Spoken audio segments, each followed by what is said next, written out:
Una interfase se refiere a la región tridimensional que delimita el contacto entre dos fases. En ella, las moléculas del interior experimentan fuerzas atractivas que se anulan en promedio, a diferencia de las de la superficie, las cuales experimentan fuerzas atractivas netas hacia el interior de la fase.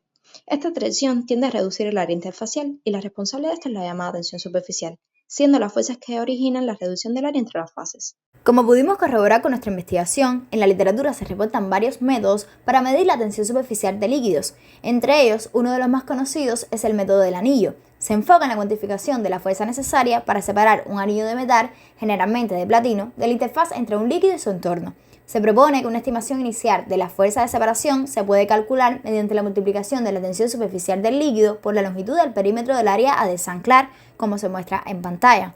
Se ha demostrado que esta formulación puede conducir a errores significativos, lo que ha llevado a la necesidad de desarrollar un factor de corrección experimental que también podemos visualizar en la imagen. En la práctica, un anillo tórico, hecho de un material que no absorba el líquido y cuya geometría sea conocida, se coloca de forma horizontal y paralelo a la superficie o interfase del líquido al cual se le desea medir su tensión superficial. Se sumerge aplicando una tensión vertical y de manera controlada.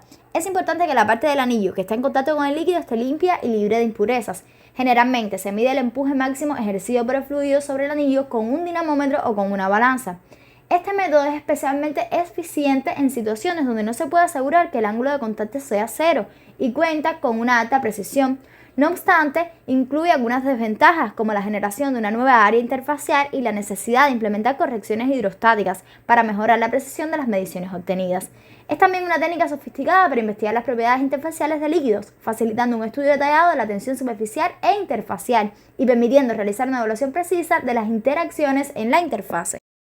Otro método para la determinación de la tensión superficial es el método de la placa. En este se emplea una placa de geometría rectangular, generalmente de platino levemente rugoso, para minimizar así el ángulo de contacto, asumiendo que este es cercano a cero. La placa se encuentra suspendida verticalmente en una balanza de presión. El borde inferior de la placa se coloca en contacto horizontal con la superficie del líquido para permitir que se humedezca. Posteriormente se aplica una fuerza vertical sobre la placa para elevarla. A medida que la placa se levanta gradualmente, se forma una interfase curva en cada lado. La elevación continúa hasta que se produce el despegue de la placa. La tensión superficial está muy bien dada por la ecuación ideal, asumiendo que el ángulo de contacto es igual a cero, como se muestra en pantalla. En la posición inmediatamente anterior al despegue se puede calcular el equilibrio de fuerzas considerando las fuerzas de tensión aplicadas en ambos lados de la placa y la fuerza de levantamiento F, como se muestra en pantalla.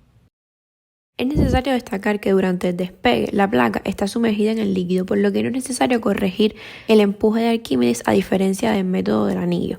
Además, este método también evita la formación de una superficie nueva durante la medición. Dale me gusta, comparte y suscríbete.